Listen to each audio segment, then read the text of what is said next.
Attilia from Italy is asking, is the dissemination we're doing is to find people with points in the heart or to evoke the point in the heart in people?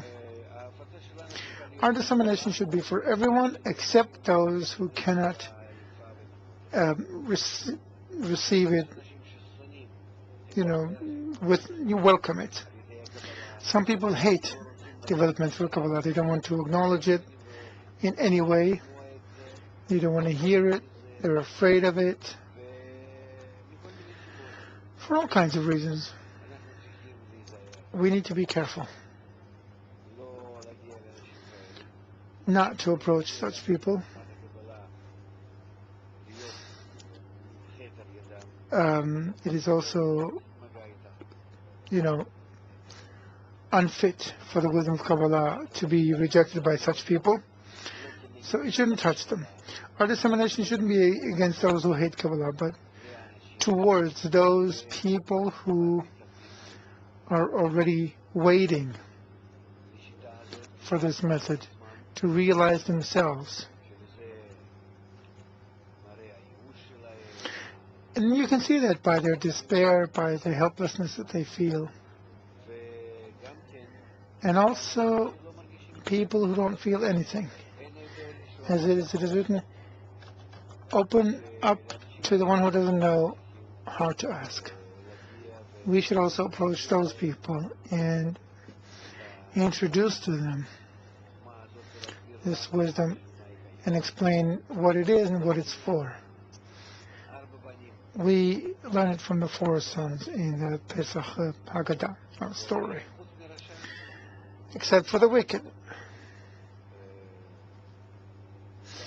So besides the wicked, we can turn to everyone.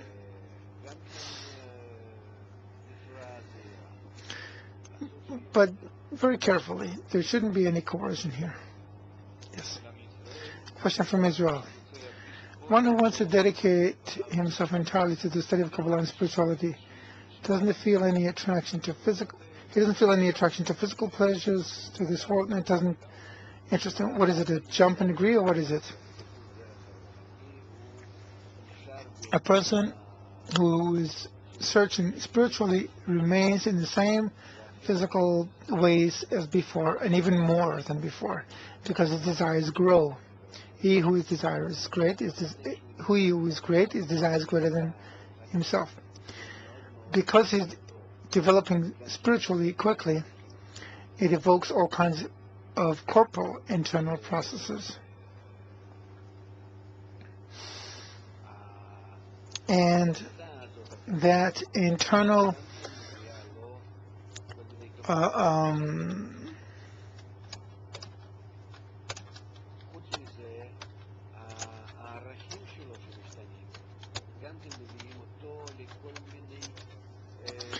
that internal kind of fermentation causes all kinds of processes in him.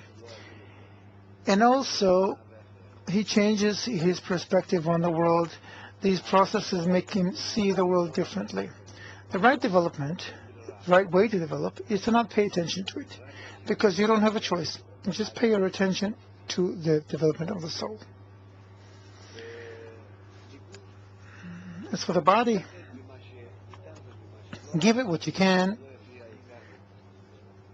as long as it doesn't disturb the development of the soul. And that's the only thing I can say. A question from Odessa. What is a desire? What is an intention?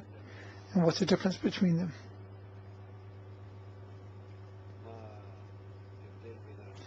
What's the difference between a desire and intention? Desires are in us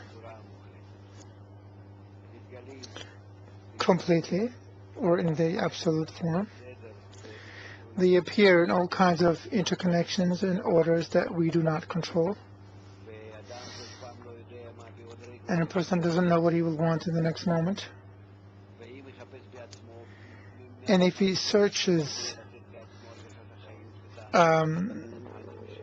something to give himself some pleasure, I'm bored, I have no life, nothing. Why?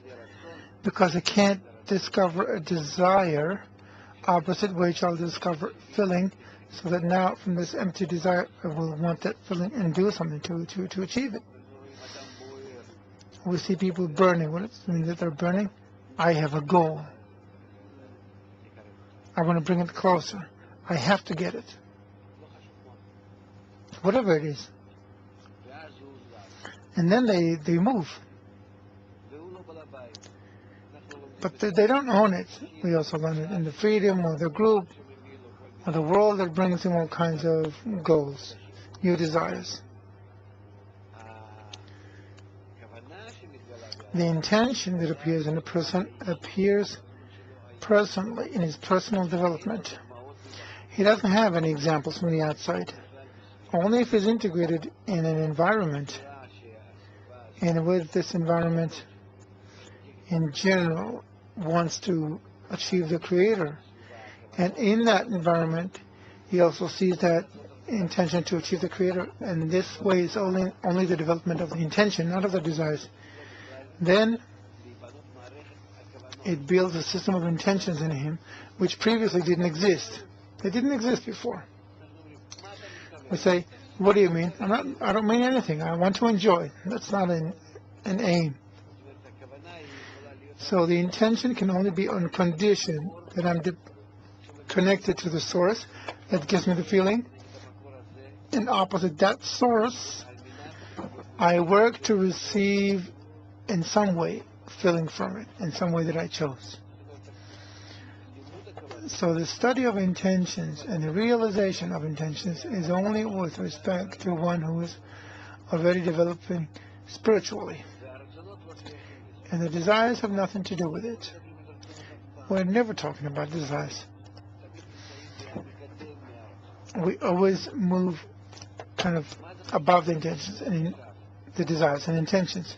What does it matter if I want all kinds of small or greater pleasures? This kind of pleasure or that kind of pleasure? If in the end, I have to aim them at the Creator. So how will it help me if now this kind of desires appears in me and I understand them this way, that way, and then different kind of desires appear in me and I understand them differently? How will it help me if I immersed in them?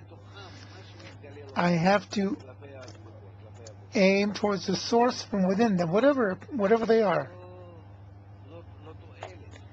It's useless. You understand? It's like having to go to Jerusalem from Petach Tikva. And so instead of going there, I get into my car and I begin to do all kinds of things. And it has nothing, which is to do all kinds of things which had nothing to do with going to Jerusalem. You have your car, go. Check your directions and go. And step on it. And we're just rolling around in one place, stumbling on our desires. What desires?